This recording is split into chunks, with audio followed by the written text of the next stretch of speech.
आज का विषय लिया गया है कि क्या हम सच में भ्रम में जी रहे हैं।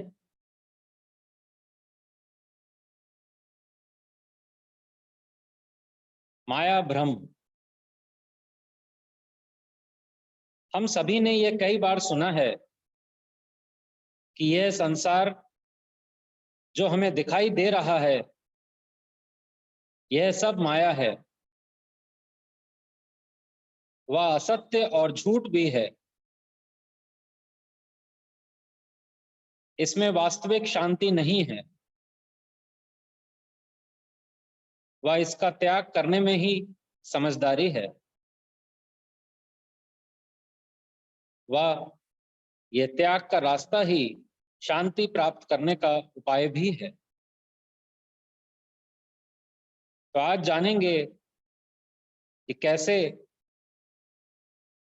हम इस बात को समझें कि हम सच में भ्रम में ही जी रहे हैं।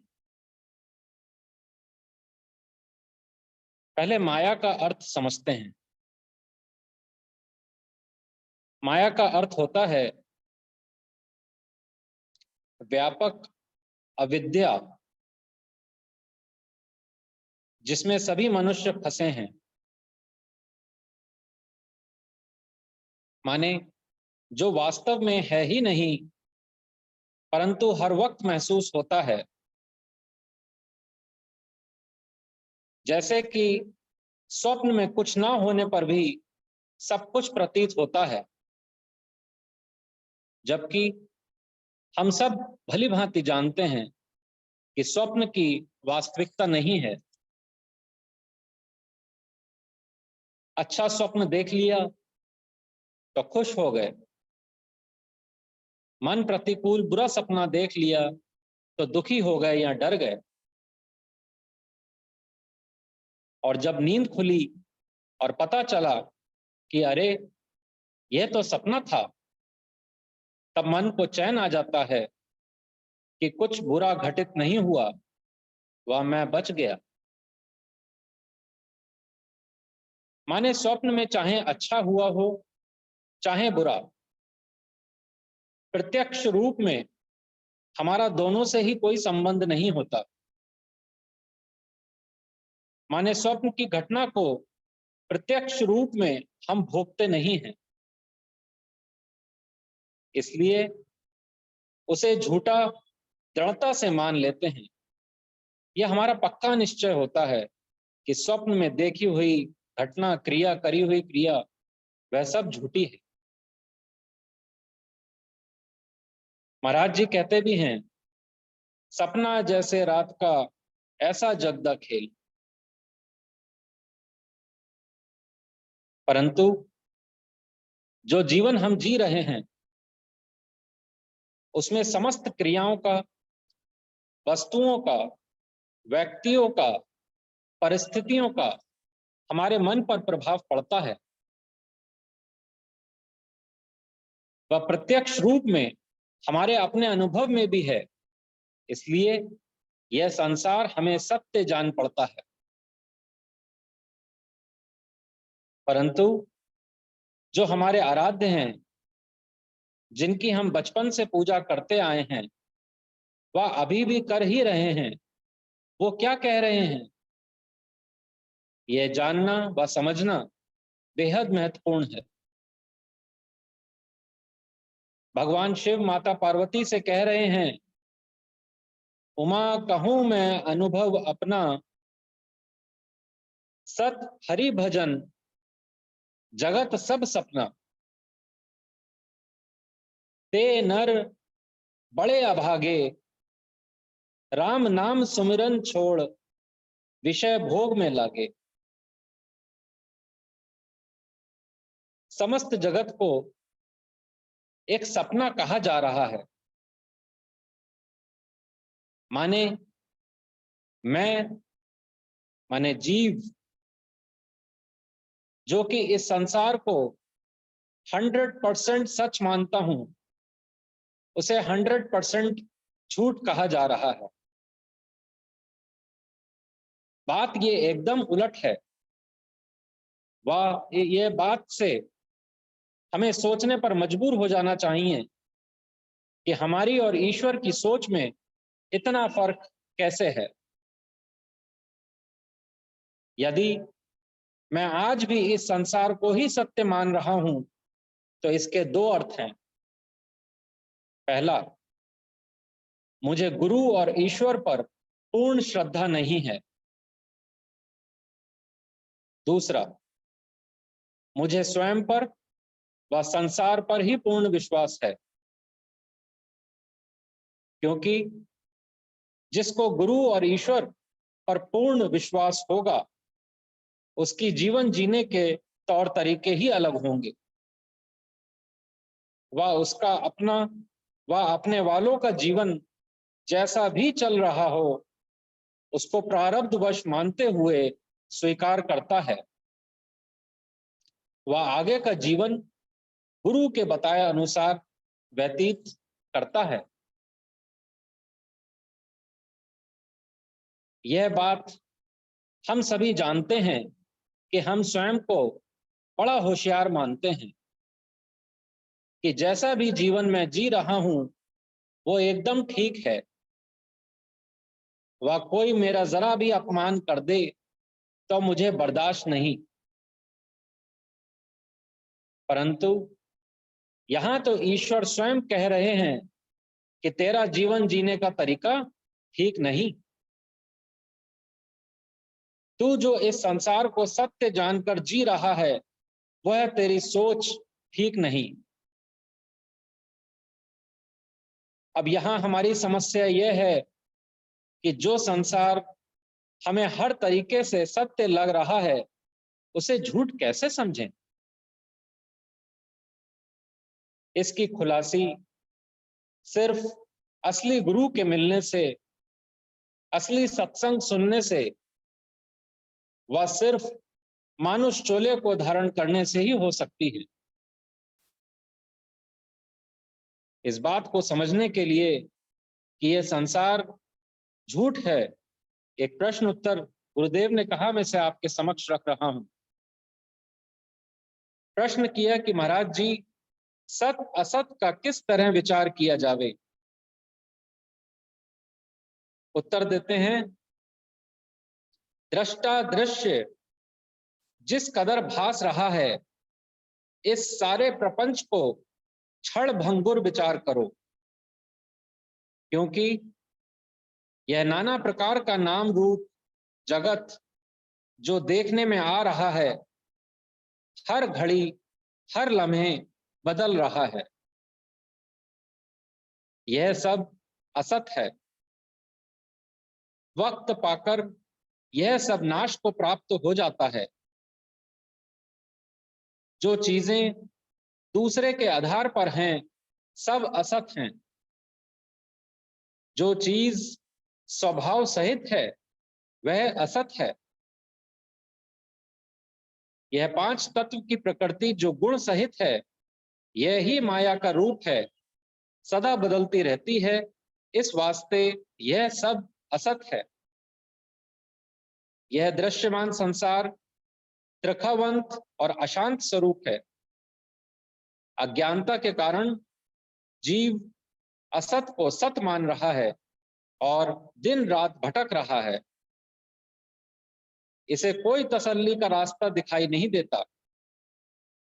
प्रेमी, तुम्हें सत्य की खोज की क्या पड़ी है। तुम्हारी सेहत अच्छी है, धन दौलत में कमी दिखाई नहीं देती, स्त्री बच्चे और भी सुख भोग मौजूद हो तो वह सत्य की तलाश नहीं कर सकता। पहले सब सुख को तिलांजलि दो, तब सत्य का पता लगेगा। सत्य को ईसा ने समझा, मंसूर ने जाना, मोहम्मद ने पाया, मोरध्वज, राम, हरिश्चंद्र, गुरु गोविंद सिंह, मीरा आदि सत्पुरुषों गुरु अवतारों ने समझा। इस देश में अनगिनत सत्य के जिज्ञासु हुए हैं। यह जितने वेद शास्त्र ग्रंथ आदि आज के भंडार देखते हो सब सत्यवादी पुरुषों की रचना है। सत्य की खोज करने वालों के संबंध में जितना कुछ सुना समझा जावे उतना ही थोड़ा है। उद्यम धारण करो, सत को सिमरो तो सत को पा जाओगे। आम जीवों की तरह पच पच कर मत मरो। संसारी सुखों की प्राप्ति के लिए जीव चिरकाल से यत्न करते चले आ रहे हैं, किसी को आज तक तसल्ली नहीं हुई। हाय हाय करके खत्म हो गए, उनके नामो निशान मिट गए। जिन्होंने सच्चाई का रास्ता धारण किया वह खुद अमर हो गए और आने वालों के लिए रास्ता बना गए। आपको चाहिए कि गुणी पुरुषों का जीवन विचार करके अपने आप को सच्चाई के मार्ग पर दृढ़ करें। शारीरिक सुखों से ऊपर उठो। इस समय तुमको मौका मिला है, इसका लाभ उठाओ। फिर शायद आने वाले समय में तेरे रास्ते में कई रुकावटें आ जाएं। आज बहुत सुखी है, कल दुख भी आ सकते हैं। कभी एक जैसा समय नहीं रहता। महाराज जी हमें समझाते हुए चेतावनी भी दे रहे हैं कि आज सत्संग में बैठे हो, पूरे होशो हवास के साथ बैठे हो, तुम्हारे कान सही काम कर रहे हैं, आंखें सही काम कर रही हैं, हाथ पैर भी सही काम कर रहे हैं, तो ये जितने भी अंग तुमको मिले हुए हैं, इनका ईश्वरीय मार्ग में चलने के लिए जितना ज्यादा सदुपयोग कर सकते हो कर लो। प्रारब्धवश किसी प्रकार की समस्या जीवन में आन पड़ी तब तुमसे सत्संग स्वाध्याय ना बन पड़ेगा। इसलिए अपने मन को ऐसा बना लो कि किसी प्रकार की भी समस्या आए, अंदर से मन ईश्वर में ही लगा रहे। उदाहरण के तौर पर जीव को यदि पानी माने, पानी जो कि अस्थिर या चंचलता हो, जिसमें वाणी या वचन मिल जाने से एक ठंडक सी महसूस होती है, जिससे वह पानी एक बर्फ या एक स्थिरता हमें प्राप्त होती है। परंतु हम सब इस संसार में रह रहे हैं, कोई ना कोई बात सामने आ ही जाती है। तो जैसे ही इस बर्फ को या इस स्थिर मन को संसारिक अग्नि या जलन मिलती है, ये फिर से पानी या फिर चंचलता धारण कर लेता है। इसलिए संतों की स्थिति और हमारी स्थिति में जमीन आसमान का फर्क होता है। जो असली संत हैं उनके विषय में हमें पता चला है कि संसारिक किसी भी वस्तु का रंचक मात्र भी मोह नहीं है। पूर्णतया निरासक्त जीवन जीते हैं, कोई आसक्ति नहीं, क्योंकि वहां सत असत की पूर्ण खुलासी हो चुकी होती है। जिस प्रकार एक आम संसारी को मन में यह भय आ जाता है कि सतमार्ग पर यदि मैं चला तो मेरा सांसारिक जीवन बिगड़ जाएगा, ऐसे ही जो सच्चा सतमार्ग का राही होता है उसको धीरे धीरे समझ आने लग जाता है कि यह दुनिया उसका असली ठिकाना नहीं। बात किसी प्रकार का भय रखने की नहीं है प्रेमियों। सब कुछ प्रारब्धवश हो रहा है, चाहे सतमार्गी हो, चाहे परमार्थी हो, चाहे संसारिक हो। और आगे भी जो कुछ होगा वो प्रारब्धवश ही होगा। परंतु हम सभी अपना अपना जीवन अपनी अपनी बेहतरी के लिए जीते हैं। तो हमें सारा सत्संग स्वाध्याय वाणी पाठ से यह निर्णय करना है कि क्या सच है व क्या है झूठ। और जिस दिन प्रेमियों यह निर्णय पक्का हो जाएगा, उस दिन से सांसारिक व परमार्थिक दोनों मार्ग तय करना सहज लगेगा। सत्संग आकर, वचन सुनकर, वाणी पाठ करके हमें अलग ही चैन या शांति मिलती है। सिर्फ इतनी बात से ही निर्णय हो सकता है कि यहाँ आकर कोई सांसारिक पदार्थ नहीं मिल रहा, पर फिर भी अच्छा लग रहा है। आखिर क्यों? क्योंकि जीव की जो असली ख्वाहिश है वो यहाँ आकर पूरी होती हुई सी दिखाई देती है। दैनिक दिनचर्या में अक्सर कई लोग ऐसे भी मिल जाते हैं जो कहते हैं कि जो चीज दिखाई नहीं दे रही उस पर कैसे विश्वास किया जाए कि वो है। प्रत्यक्ष रूप में ये संसार सत्य जान पड़ रहा है और आप कह रहे हैं वो ईश्वर जो इन आंखों से दिखाई नहीं देता उस पर विश्वास करो। इस संदर्भ में एक प्रेमी ने प्रश्न किया था महाराज जी से, वो आपके समक्ष रख रहा हूं। प्रेमी ने पूछा था कि महाराज जी कैसे यकीन किया जाए कि आत्मशक्ति सब जगह मौजूद है, शरीर में वह शक्ति काम करती हुई आंखों से नजर नहीं आती। कृपा करके इसे ऐसे तरीके से समझाएं कि यह समझ आ जाए। तब महाराज जी ने कहा, रोजाना तुम्हारे तजुर्बे में यह बात आ रही है कि यह दूध जिसे तुम देखते हो क्या उसमें घी दिखाई देता है? मेहंदी के पत्तों का बताया कि तुमने हरे या सूखे देखे होंगे, क्या उसमें लालिमा दिखाई देती है? गन्ने में क्या तुम्हें चीनी दिखाई देती है, क्या मिठास दिखाई देती है? दिया सलाई में आग दिखाई देती है क्या? नहीं। लेकिन यह सब होता है। दूध में घी है, लेकिन वो घी कब दिखाई देगा? जब मेहनत करी जाएगी तब घी निकलेगा। ऐसे ही मेहंदी के पत्तों में लालिमा पता है हमें कि कितनी क्रिया करते हैं तब निकलता है। ऐसे ही गन्ने में से मिठास, चीनी। और एक चीज और, अगर साइंस की या डॉक्टर्स की भी बात करी जाए, हम सब प्रायः अपनी लाइफ में कितनी बार ये शब्द इस्तेमाल करते हैं कि मेरा मन ये कह रहा है, मेरा मन वो कह रहा है। दुनिया के किसी भी डॉक्टर से पूछ लीजिए कि भाई तुमने तो ये पूरा शरीर खोल के अंदर से देखा है ना, क्या तुमने उस मन जैसी चीज के दर्शन करे? जवाब आएगा नहीं। किसी ने आज तक मन को नहीं देखा। लेकिन ये बात हम 100% एक्सेप्ट करते हैं कि मन होता है।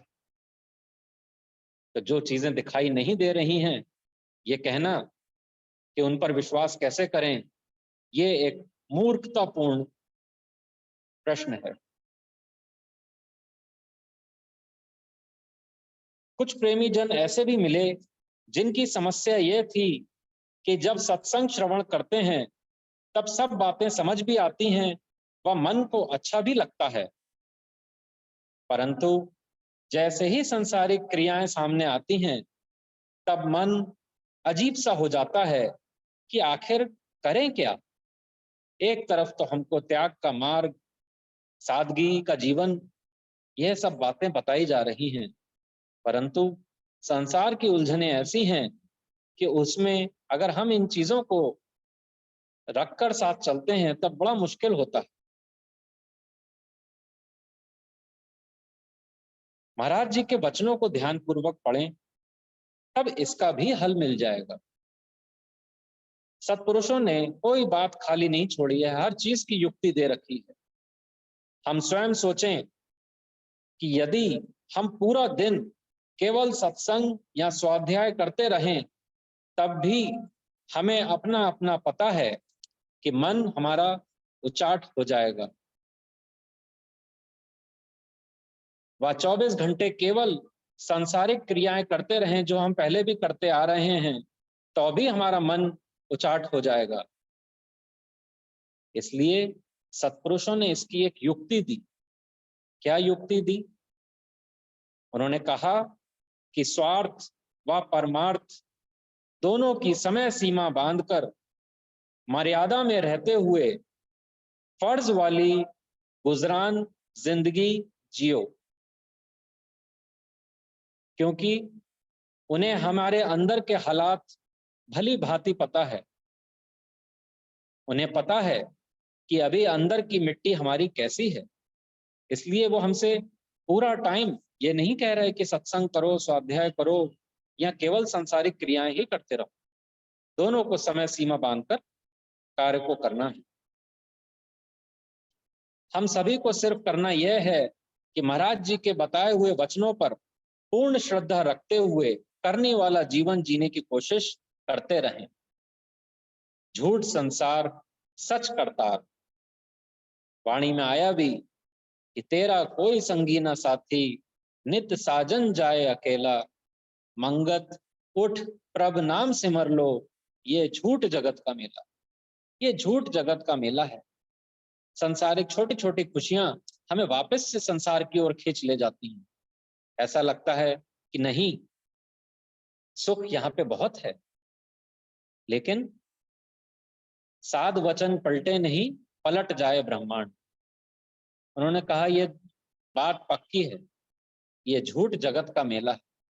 इस बात को आज नहीं तो कल, नहीं तो किसी ना किसी दिन समझना ही होगा। बात माया की चल रही है, माया भ्रम की। तो आइए समझते हैं कि माया का स्वरूप क्या है।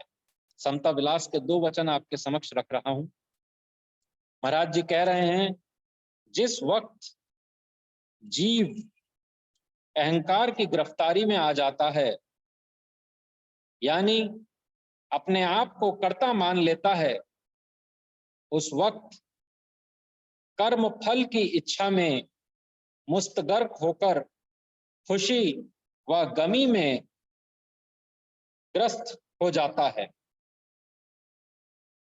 उसी खुशी व गमी की हालत को विचार करके अनेक प्रकार की ख्वाहिशों के अधीन होकर कई तरीका के नए नए कर्म विचार करता है और अंदर से हर वक्त बेकरार रहता है।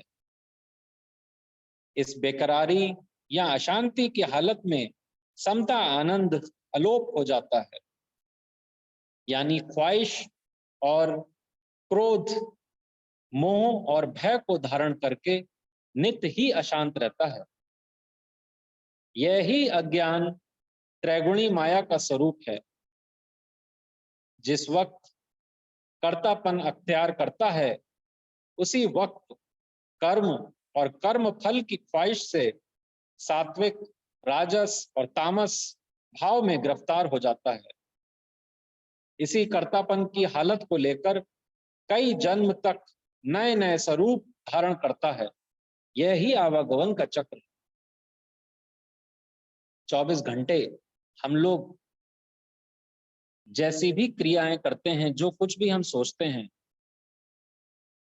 कदम फूंक फूंक कर चलने की बात है प्रेमियों। क्यों? क्योंकि कब कौन सा नया कर्म इस देह से बन जाए, इसका हमें बहुत ध्यान रखना होगा। क्यों? क्योंकि अब हमारा लक्ष्य बार बार इस देह में आना नहीं है, इस देह से हमें छूटना है। तो उसके लिए हमें बड़ा ही अलर्ट होकर चलने की जरूरत है। माया का स्वरूप क्या था, ये हमने समझा। अब इसका छूटने का क्या उपाय बता रहे हैं महाराज जी। कह रहे हैं कि मिथ्या नाम रूप की कल्पना में जीव अनर्थ क्लेशवान रहता है। इस वास्ते, इस अंधकार से छूटने के वास्ते सत नाम का सिमरण करना परमानंद के देने वाला है। ज्यों ज्यों सतनाम का निधिध्यास करता है, त्यों त्यों असत माया का विकार नाश होता जाता है। आखिर केवल सत स्वरूप में लीन हो जाता है, जो जीव का असली स्वरूप है। तो सिर्फ नाम चिंतन की बात कही गई है कि और कोई उपाय नहीं है जिससे हम इस शरीर के, इस संसार के बंधनों से हम छूट सकें। कारण करता जान के मन की चिंता त्याग, मंगत देह पिंड जिस दिया तिसके चरणी लाग। बस यही करना है। जीवन में बहुत सारे कार्य ऐसे होते रहते हैं कि हम कई बार सोचते ही रहते हैं कि अरे ऐसा क्यों हो गया, वैसा क्यों हो गया, मैंने सोचा तो ऐसा था, ऐसा क्यों हो गया। ऐसे में ये वाला वाणी हम याद रखें कारण करता जान के मन की चिंता त्याग, मंगत देह पिंड जिस दिया तिसके चरणी लाग। बात को समझने का प्रयास करें तो समझ आएगा कि इस संसार या माया का खिंचाव भी बहुत है, वह उस ईश्वर या मायापति में भी खिंचाव है। हमारी बुद्धि भ्रमित रहती है कि हम किस ओर जाएं। चूंकि सांसारिक माया भी मायापति का ही फैलाव है, इसलिए उसका खिंचाव भी जबरदस्त है। परंतु इस मानुष चोले में हमें जो विवेक बुद्धि प्राप्त है, उसका सही इस्तेमाल यह ही है कि हम सोचें कि क्या सत्य है, क्या असत। सांसारिक तौर तरीके से जीते हुए आज तक किसी को पूर्ण चैन नहीं मिला। उदाहरण के तौर पर रावण, सिकंदर, इन सब के विषय में हम भली भांति जानते हैं। इनके आगे तो हम कहीं स्टैंड भी नहीं करते। इन्होंने कितनी माया अर्जित की हुई थी कि हम जानते हैं, परंतु फिर भी निराशे ही गए। परंतु जिस जिस के मन में ईश्वर की लगन लग गई, उसके जीवन में आनंद की शुरुआत हो जाती है। वह यह दुख रूप संसार ही ऐसे जीव के लिए सुख रूप हो जाता है। संतों की स्थिति देखिए, उनके लिए यह शरीर व संसार 100% असत्य व झूठा ही है। महाराज जी कहते थे कि यह शरीर जिस प्रकार तुम्हारी छाया है ना, उस प्रकार उन्हें अपना शरीर छाया समान प्रतीत होता है। हम सभी जानते हैं जो हमारी छाया होती है वो वास्तविक रूप नहीं है। तो ये संतों की स्थिति है। महर्षि रमन भी ये कह रहे थे, जिस प्रकार कंधे पर पड़ा हुआ कपड़ा चलते चलते अचानक से कहीं गिर जाए, वैसे ही संतों का शरीर भी कहीं छूट जाता है तो उन्हें पता नहीं चलता। अंत में अपनी वाणी को विराम देते हुए यही कहना चाहूंगा कि जीवन में यदि हम सच में सुखी रहना चाहते हैं तो हमें निरासक्त भाव अपनाना होगा। किसी भी चीज में आसक्ति नहीं रखनी है। प्रारब्धवश इस शरीर से हर प्रकार के कार्य होंगे, परंतु इस संसार में ऐसे चलना है जैसे बाग में सैर करने जाते हैं। महाराज जी ने कहा, इस संसार में ऐसे विचरो जैसे बाग में सैर करने जाते हैं। तो किसी चीज से दिल नहीं लगाते, मोह नहीं रखते, बस एंजॉय किया और आ गए। वहां पर सिर्फ सैर का आनंद लिया जाता है। इस प्रकार का भाव रखने से और पांचों नियम पर सख्ती से चलने से इस माया का हम पर प्रभाव कम होता जाएगा। वह सत शांति का मार्ग खुलता चला जाएगा। याद रखना होगा, यह संसार सराय जीव मुसाफिर नीत, मंगत खोज सत शांति औध जात है बीत। यह सच है कि हम सभी एक भ्रम में जी रहे हैं। भ्रम इसलिए कि जो चीजें नाशवान हैं उन्हें दिलो जान से पकड़े बैठे हैं। हमारा स्वयं का शरीर एक दिन नाश को प्राप्त होना है, इसलिए जीते जी अपने दिल के तार को गुरु या ईश्वर से जोड़कर अपने अपने जीवन का सुधार करते हुए असली चैन और शांति को पाएं। ओम ब्रह्म सत्यम सर्वत्र।